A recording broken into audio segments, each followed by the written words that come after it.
A'udzubillahi minasyaitonirrajim. Bismillahirrahmanirrahim. Subhana man la ya'tadi ala ahli mamlakatih. Subhana man la ya'khudu ahlal ardi bi alwanil adab. Subhana raufur rahim. Allahumma ij'alli fi qalbi nuran wa basaran wa fahman wa ilman. Innaka ala kulli syai'in qadir. Allah Subhanahu wa taala berfirman, A'udzubillahi minasyaitonirrajim. Syahidallahu annahu la ilaha illallah huwa wal malaikatu wa utul ilma qaimam bil qis. Yang artinya Allah bersaksi bahwa tiada Tuhan selain Dia, juga para malaikat dan orang-orang yang berilmu yang menegakkan dengan benar. Di ayat ini dijelaskan bahwa pertama, siapa yang bersaksi? Allah, Tuhan. Yang kedua, malaikat. Dan yang ketiga, orang-orang yang berilmu. Jadi orang-orang yang berilmu itu orang yang bisa bersaksi. Mengucapkan la ilaha illallah hari ini mudah bagi kita, ya. Mudah, la ilaha illallah, la ilaha illallah. Tapi di saat sakaratul maut belum tentu kita mudah mengucapkan la ilaha illallah. Di saat itu wujud kita berubah. Kesejatian kita di saat itu mencapai puncaknya ketika menjelang kematian. Hanya orang-orang yang berilmu yang bisa mengucapkan la ilaha illallah. Orang yang berilmu yaitu yang menyatu dengan ilmunya. Di sini kata syahidallah itu artinya menyaksikan, testimoni, ya, memberikan kesaksian. Syahida juga berarti menyaksikan, witnessing, melihat. Syahid itu aku melihat. Tapi dari kata akar syahida juga ada akar lain yaitu syahada, mati syahid. Rasulullah mengatakan Sayyidus Syuhada, penghulunya para syahid, pimpinannya para syuhada adalah Sayyidina Husain. Jadi Sayyidina Husain adalah cucu Rasul, putra Rasul, dan penerus Rasul, adalah para pemimpin, para syuhada. Karena itu adik-adik, ya, mahasiswi, belajarlah dengan baik, ya. Belajarlah dengan ikhlas, dengan tulus. Jadilah ilmuwan. Karena ilmu Anda itu bukan hanya menentukan kebahagiaan di dunia, juga kebahagiaan di akhirat. Apakah kita bisa mengucapkan la ilaha illallah di saat itu? Setan itu mengancam, mau mencekik kita. Kalau kamu mengucapkan la ilaha illallah, aku cekik. Dengan berbagai wajah yang menakutkan. Ketakutan, kalau kita lemah ilmunya itu belum menjadi menyatu dengan diri kita, belum menjadi darah daging bagi kita, kita bisa jadi ketakutan. Kalau kamu mengucapkan la ilaha illallah, aku cekik, aku bunuh, dengan ancaman-ancaman yang menakutkan. Karena itu kita lihat sebagian orang tidak bisa mengucapkan la ilaha illallah. Misalnya di akhir-akhir sekarat, ya, di akhir-akhir kematian. Jadi manfaatnya ilmu banyak, kan? Kita bisa bersaksi. Kita bisa mengucapkan la ilaha illallah di hari akhir kehidupan kita, di saat sakaratul maut. Yang kedua manfaat ilmu adalah kita menjadi orang-orang yang dicintai manusia, dicintai masyarakat. Allah berjanji itu. Ayatnya, A'udzubillahi minasyaitonirrajim. Innal ladzina amanu wa amilus solihati sayaj'alur rahmanu wudda. Orang-orang yang beriman. Iman itu dalam tafsirnya Mullah Sadra adalah ilmu yang tertinggi.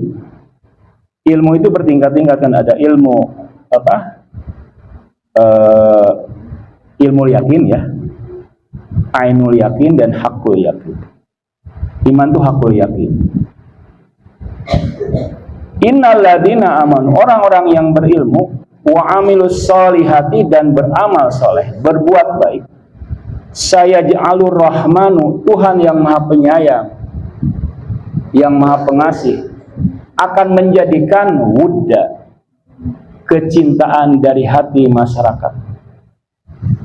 Itu manfaat dunia, ya kan? Aset terbesar, modal terbesar adalah masyarakat mencintai Anda. Kalau masyarakat mencintai Anda, apapun dia serahkan, kan? Hartanya, nyawanya, anaknya dia serahkan kepada Anda. Kalau sudah mencintai Anda, orang-orang yang berilmu itu terhormat. Dua itu manfaat dunia. Manfaat ketiga, innama yakhsyallaha min ibadihil ulama. Hanya orang-orang yang akan takut kepada Allah adalah orang-orang yang berilmu. Belajarlah dengan giat, dengan tekun, dengan ikhlas, dengan semaksimal mungkin, maka kita akan menjadi orang-orang yang takut kepada Allah. Yang keempat, dalam hadis dikatakan al ulama'u warasatul anbiya. Orang-orang yang berilmu itu mewarisi para nabi. Tapi hati-hati ya, kita mewarisi ilmunya dari para nabi, tapi juga gaya hidupnya, kehidupannya. Dalam hadis dikatakan asadul ibtila atau asadul bala al anbiya sumal amsal fal amsal. Manusia yang paling banyak ujiannya, yang paling berat ujiannya adalah para nabi, kemudian al amsal fal amsal, yang semisal dengannya. Siapa yang misal dengan para nabi adalah para ulama, orang-orang yang berilmu.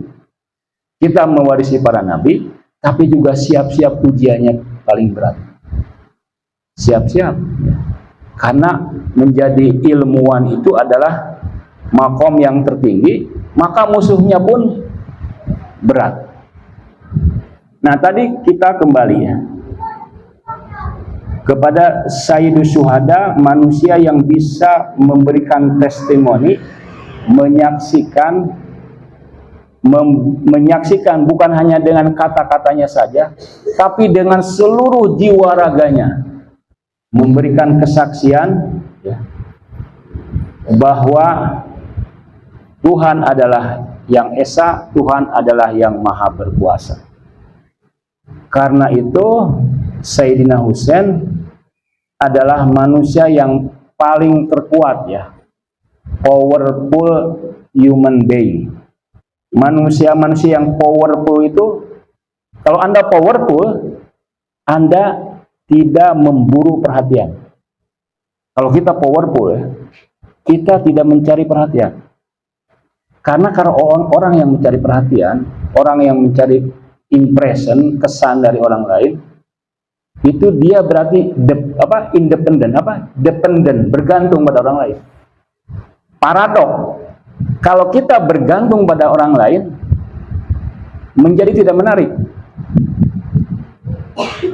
Tapi kalau kita independen ya, kita mandiri, otonomi, berpercaya diri, kita yakin bahwa kita tidak bergantung kepada yang lain, tidak butuh yang lain, tidak butuh perhatian, tidak butuh pujian, tidak butuh kesan. Kalaupun butuh, bukan untuk diri kita. Kita tidak membutuhkan siapapun, yang kita butuhkan hanyalah Allah. Tuhan mengatakan, ya ayuhan nas, wahai manusia, antumul fuqara ilallah. Kamu hanyalah membutuhkan Tuhan. Kita tidak butuh manusia, tidak butuh perhatian, tidak butuh kesan, tidak butuh apa kalau di media sosial tuh? Di like ya. Kita tidak butuh like. Kita tidak butuh pujian. Kenapa kita butuh like ya? Untuk perusahaan kita ya, untuk bisnis kita. Karena kita mandiri. Nah, orang-orang yang mandiri itu paradoknya menarik orang lain. Ya, menarik, atrak, menarik yang lain. Nah, Imam Husain ini adalah powerful man ya, yang kemudian karena yang dia butuhkan hanyalah Tuhan, sehingga perintah Tuhan apapun dia ikuti. Anda pikir Imam Husain itu mau bunuh diri, membawa keluarga melawan tiran yang jahat, yang zalim?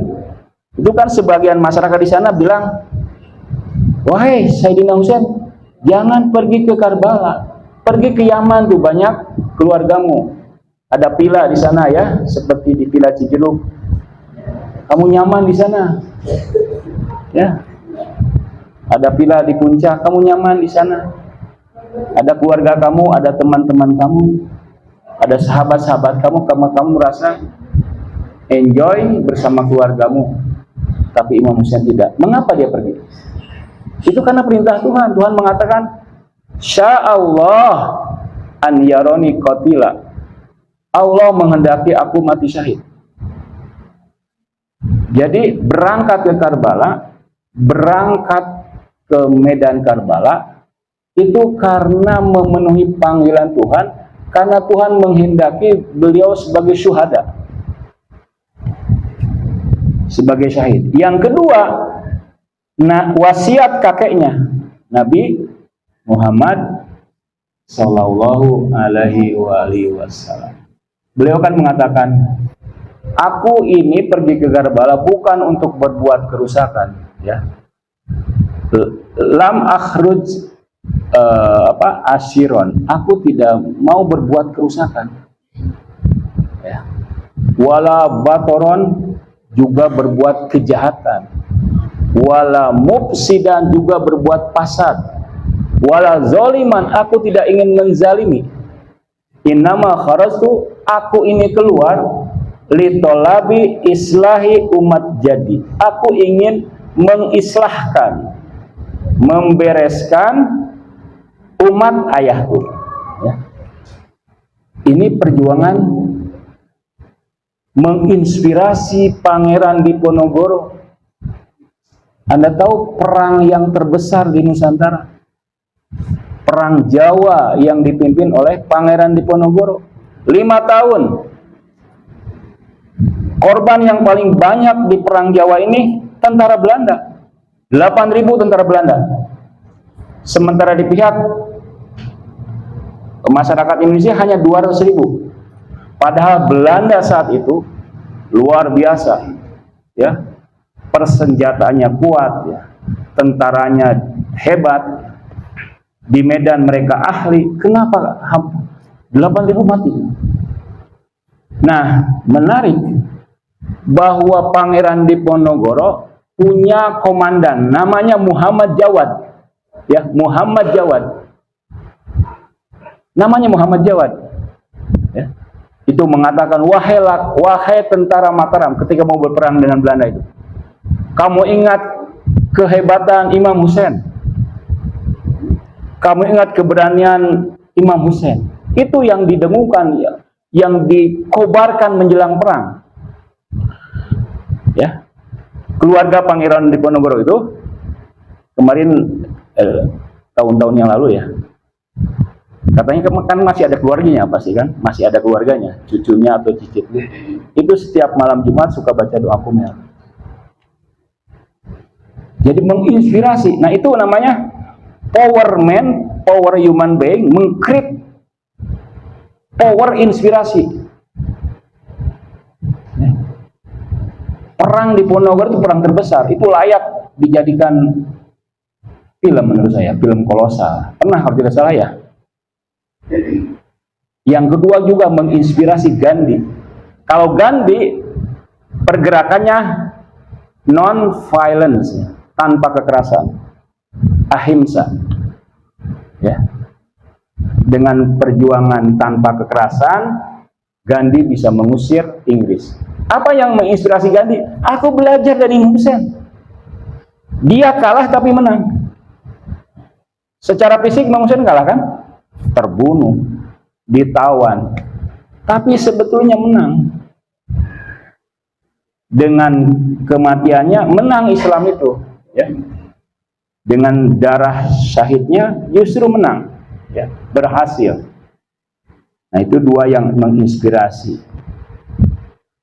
Kembali lagi kepada ilmu, ya.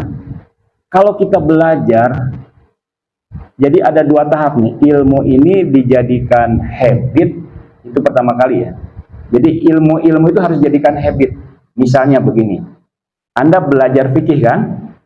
Belajar menyolatkan mayat kan? Itu fikih yang paling dibutuhkan oleh masyarakat. Di mana-mana. Anda jangan harus ahli itu. Anda latih itu. Kalau tidak ada mayatnya, jadikan teman Anda mayat. Iya. Harus sampai ahli, ya. Jadi Anda menyatu dengan keahlian memandikan mayat itu. Di mana-mana dibutuhkan ustadzah yang bisa memandikan mayat, menyolatkan mayat kan, mengkafani, kemudian sampai akhir upacara, ya. Itu harus menjadikan itu sebagai habit Anda. Semua. Misalnya kalau yang belajar filsafat, bagaimana? Jadi gagasan-gagasan filsafat itu harus menjadi habit Anda, menyatu dengan Anda. Sehingga Anda tahu apa yang harus diketahui dan tahu apa yang harus dilakukan. Itu automatically, ya. Jadi begitu Anda tiba di masyarakat ketika musim libur, Anda bukan rebahan, ya. Main HP aja, ya. Ganggu adik aja, ya. Tapi Anda itu automatically, tanpa disuruh, tanpa dimotivasi, langsung aja gercep. Lihat ibu masak, bantu. Lihat sampah kotor, ambil. Lihat berdebu kamar, bersihkan. Nah, itu gercep namanya, ya. Dan itu, ya. Jadi itu tahu apa yang harus diketahui dan tahu apa yang harus dilakukan. Jadi ilmu-ilmu ini, teori ini ya harus dipraktekkan, diinternalisasikan. Bahasa Arab misalnya, bahasa Inggris. Kalau sekedar belajar di kelas tidak cukup, Anda harus bicara terus bahasa Inggris, ya. Jadwal sehari setengah jam bicara bahasa Inggris. Sore hari bicara bahasa Arab. Baca kitab. Saya ini menguasai 3 bahasa, maaf bukan sombong, ya, tapi kenyataan. Saya bisa 3 bahasa, Inggris, Arab, Persia. Saya pernah belajar bahasa Jerman, Perancis, tapi gagal. Yes, padahal saya sudah bayar uang mahal di luar negeri lagi. Gagal. Nah, bagaimana saya belajar? Saya belajar itu super cepat. Saya sudah menerjemahkan hampir 50 bahasa Arab, bahasa Inggris, termasuk bahasa Persia. Jadi malakah saya itu, ya. Bagaimana cara belajarnya? Baca kitab langsung. Jadi ini ada kitab bahasa Arab, ini ada kitab bahasa Inggris. Tidak yang tebal-tebal, ya, tipis-tipis, ya. 50 halaman, 100 halaman. Saya harus tamat ini secepat mungkin. Saya harus tamatkan apakah sebulan, 2 bulan.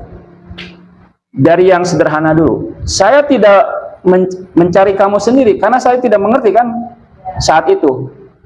Satu kata bisa jadi punya 8 makna kan, bingung kita. Tanya Ustadz. Anda baca nih satu ini sampai sini, saat saya tidak mengerti. Itu paling efektif.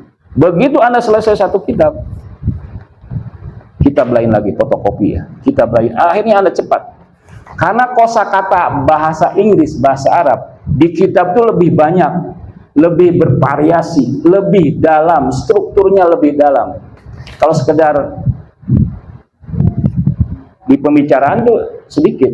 Nah itu, ya, bagaimana menjadikan ilmu itu menjadi malakah, menjadi menyatu.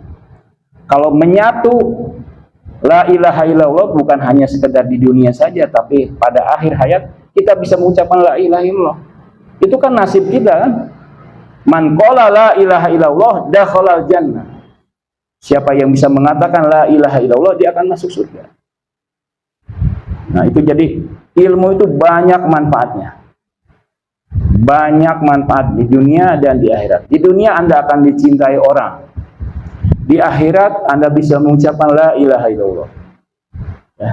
Di dunia juga Anda memiliki perasaan khasyah, takut, hormat, apresiasi kepada Tuhan.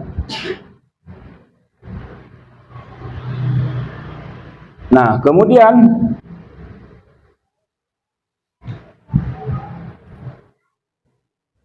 tadi saya katakan bahwa kita menjadi kuat dengan ilmu, tapi bukan ilmu yang menjadi kebiasaan kita ya, menyatu dengan kita. Saat ini Anda belajar tugasnya 4 tahun ini. Jangan ngapain-ngapain ya, jangan organisasi. Pengalaman di Asrama Putra nih, itu yang aktif organisasi kelasnya amburadul. Ya, pas akhir-akhir aja ya, kecuali organisasi di dalam ya. Ingat, rintangan bagi para ilmuwan itu banyak. Pertama, organisasi HMI, PMII, apalagi IPNU, itu menyita waktu Anda, menyita fokus Anda. Belajarlah, karena amanah orang tua Anda untuk belajar. Tidak semua memiliki kesempatan seperti Anda.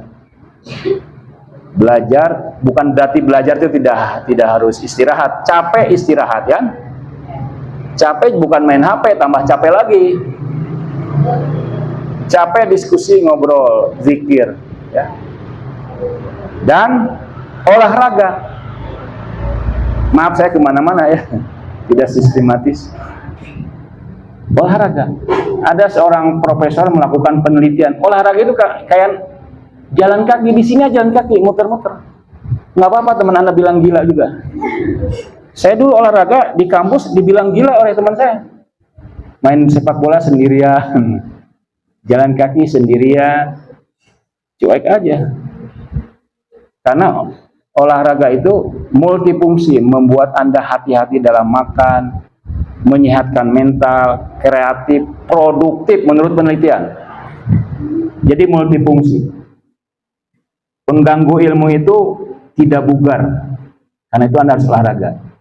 Kemudian puasa di hari-hari libur, ya. Niatkan taqarruban, tidak harus Senin Kamis saja. Buat liburnya hari apa? Sabtu Minggu. Pikirkan untuk puasa ya. Untuk puasa misalnya pada awalnya mungkin berat, Anda beri reward. Sahurnya enak, bukanya enak, sehingga Anda semangat ya. Nah, beli dulu, oh ya. Silakan. Beli makanan yang enak, tapi murah, bisa kan?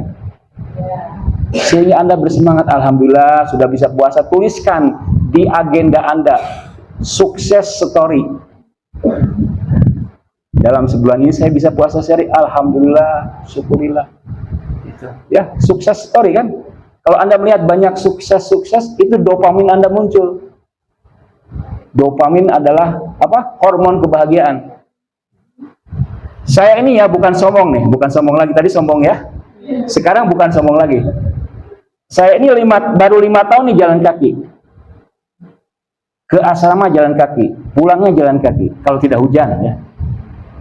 Pagi-pagi jalan kaki, di kampus saya jalan kaki 2 jam. Apa yang menyebabkan saya kok rajin di jalan kaki? Ini rahasianya. Saya pemalas jalan kaki. Pada awalnya malas. Suatu hari saya jalan kaki, kebetulan jalannya nanjak, ya, apa? Gitu deh.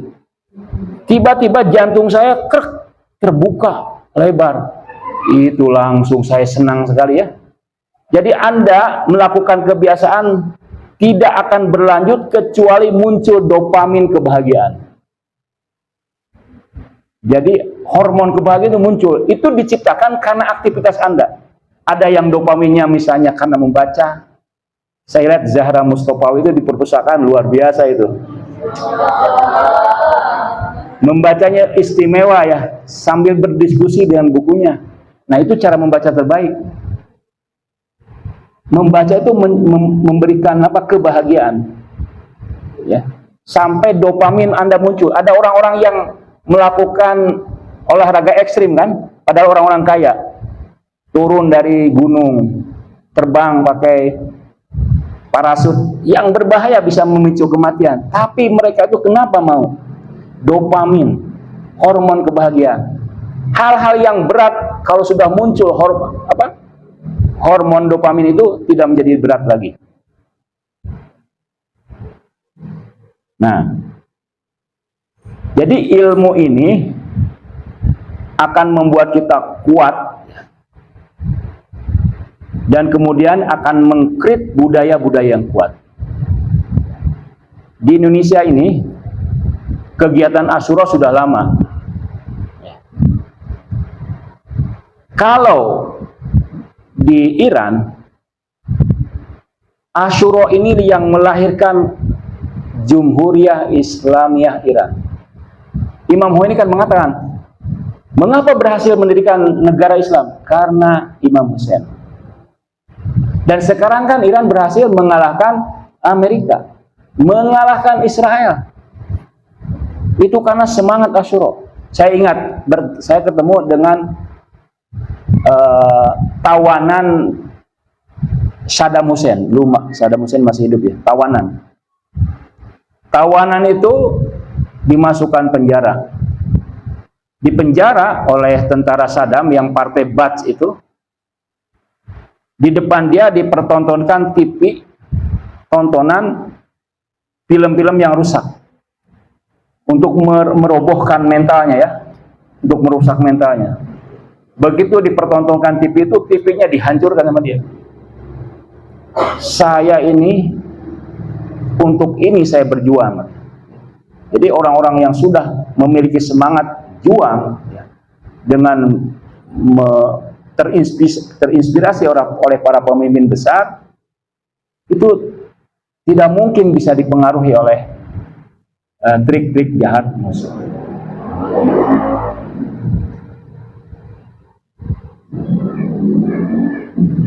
Nah, yang terakhir, berapa menit lagi sih?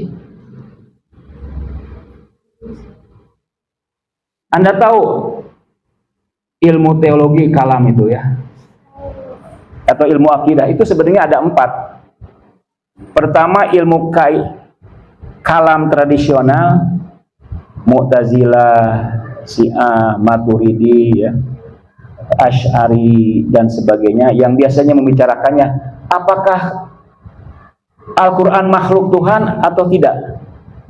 Itu jadi isu besar itu. Itu kalam tradisional. Ada kalam jadid. Kalian sudah pernah belajar kalam jadid kan? Kalam jadid, tapi metodenya berubah. Metodenya dia menggunakan metode hermeneutika, metode sains ya, dan sebagainya. Ada lagi yang terakhir saya baca artikel, ada lagi analitik teologi. Nah, yang keempat itu adalah sosial teologi. Sosial teologi adalah kalam atau akidah atau keyakinan ya, yang kemudian diarahkan ya, digunakan untuk kepentingan kemanusiaan. Bagaimana keyakinan ini bisa menyelamatkan misalnya problema kemiskinan. Bagaimana keyakinan ini bisa membereskan persoalan-persoalan pengangguran, persoalan penindasan, persoalan kesetaraan misalnya dan sebagainya. Nah, ini ya, sosial teologi ini yang diperjuangkan oleh Imam Hussein. Secara umum masyarakat di sana aman-aman saja, sholat, mayoritas sholat, zakat, ya, haji. Tapi kenapa imam melakukan revolusi? Karena ada kezaliman, ya, ada tiran, ya, ada kesewenang-wenangan, ada hak asasi manusia yang dicederai. Itulah yang membuat beliau bangkit. Ya. Beliau bangkit, beliau mengatakan amuru bil ma'ruf, aku ingin amar ma'ruf, wa anha anil munkar, aku ingin melakukan nahi munkar, wa asiru sayrata jadi, dan aku akan meneruskan langkah-langkah kakekku. Nah ini ya, inilah yang membuat menurut saya beliau adalah sosok reformer. Mungkin di antara adik-adik tidak begitu mengenal Imam Hussein ya, karena karena mungkin asumsinya sejarah adalah sejarah orang-orang besar yang kita kenalkan para nabi Muhammad, Khulafaur Rasyidin ya, Sayyidina Abu Bakar, Sayyidina Umar, Sayyidina Utsman, dan Sayyidina Ali. Setelah itu sejarah Islam hanya kerajaan monarki, khilafah, tapi kemudian monarki, kerajaan, al-mulk, kerajaan. Jadi waris mewarisi. Nah itu tidak sesuai dengan Islam. Muawiyah putranya Yazid diangkat, itu tidak sesuai dengan Islam. Tradisi para sahabat memilih khalifah itu kan musyawarah kan. Kalau menurut Asy'ari, pemimpin itu bisa musyawarah, bisa ditunjuk ya, bisa wasiat dan sebagainya. Tapi di tradisi monarki ini Muawiyah mengangkat seenaknya aja, padahal ada orang yang terbaik, yang lebih baik dari Yazid. Yazid ini pemimpin yang durjana, yang jahat, yang tidak layak. Karena itu mengapa Imam Hussein bangkit? Berjuang. Nah itulah saya kira adik-adik ya, pelajaran yang bisa kita ambil dari Karbala atau dari Imam Hussein. Mudah-mudahan bermanfaat bagi kita semua. Ingat sekali lagi, ilmu jangan hanya teori ya, tapi jadikan Anda menyatu dengan ilmu itu. Anda harus menyatu dengan ilmu fikih, menyatu dengan ilmu usul fikih, menyatu dengan ilmu tafsir, menyatu dengan ilmu psikologi. Baca, diskusi, sehingga Anda menjadi ilmu itu menjadi darah daging Anda, tidak lupa lagi. Otomatikali Anda berpikir, pikiran Anda, wawasan Anda sudah wawasan-wawasan ilmiah, dan tindakan Anda menjadi wise, bijak, dalam, ya, rasional, ilmiah, sesuai dengan kebutuhan zaman dan makan. Demikian.